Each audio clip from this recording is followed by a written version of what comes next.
We got Eryk Anders versus Kyle Daukaus. This is a another bit of a quick-ish turnaround. I guess 5 months, but still, from a knockout loss, Kyle Daukaus is making his way back against Eryk Anders. This is the first time I'm seeing the odds. I wouldn't have been surprised if it was split right down the middle. This is a coin flip to me, but who do you got in this one? Yeah, this is like I said when I was making this and writing, like I saw Kyle Dawkins win, but like again, I didn't include that factor that he got KO'd few months before, you know. Mhm. And now when I see the odds and I see that he's like not heavy favorite, but like pretty good favorite, um, I'm gonna still, I don't know, like I'm gonna go. And I think I went on the later. We're gonna see. Like I played your picks and I play mine. Uh, I switched to Eryk. You know, even though if I'm right, they're both like uh, they're both southpaws. I'm not sure, and that's like what Eryk usually can use again to throw his power and everything that he has that KO power in his left hand. That's not gonna work for him, you know. And also, like his takedown defense is not that good. He's really good, like how to say, on the first reaction, he's late, but always he managed, like because he's really powerful guy to like somehow create a scramble and even sometimes end up on top, you know.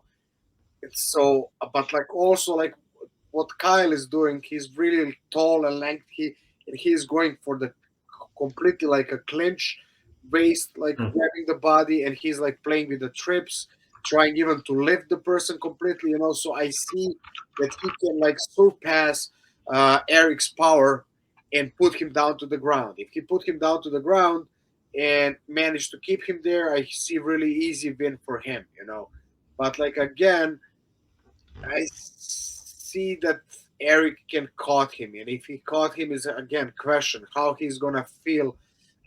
Is that even his first KO loss in his career? You know, I'm always like, I think it is. You know, he was losing on decisions. He never was KO before. You know, and it's Right. always question how the person will come back after that, especially on this short turnaround. And before I saw the odds, I was like for Kyle. But now when I see the odds, I'm giving a chance to the Eryk. You know, especially he's like he fought like a lot of good guys. You know, he's for a long time in UFC. Even though he has a negative, he have 6 wins, 7 losses in UFC. And interestingly enough, Kyle also has like a two wins, 3 losses. So they're both guys with a negative score in UFC, and one no contest each has. You know, so that's like an interesting fact. But like I said, when I saw the odds, I switch, and I'm gonna go with Eric Anders for this one. You know, it's a interesting stat about their records, and they're both a little negative in their record. So whoever wins this is just gonna break even. And I don't know, maybe they feel like their backs against the wall. They're fighting for their position in the UFC.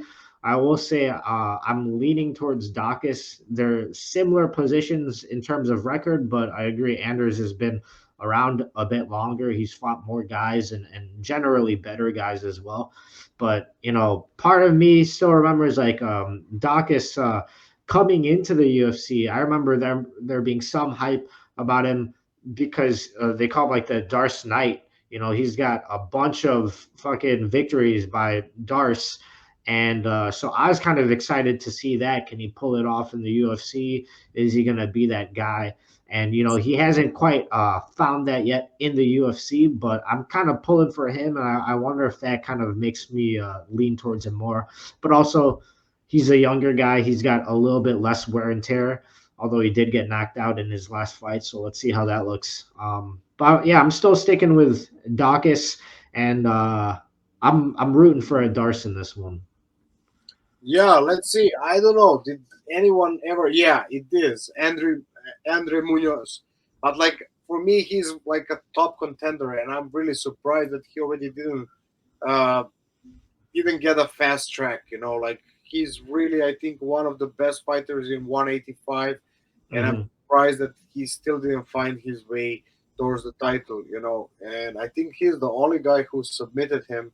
If I'm not like, if we go back to Eryk, like he fought Lyoto Machida, he fought Thiago Santos. Yeah. Uh, who else? Like Andre Muniz, GM3. He fought like some, and what's also like he's fighting also in light heavyweight and this, so he's a big guy. Mhm. So very powerful, and I think he's gonna be too much for Kyle. Even though I think Kyle has much better skill set, but we're gonna see how he's gonna deal with the power.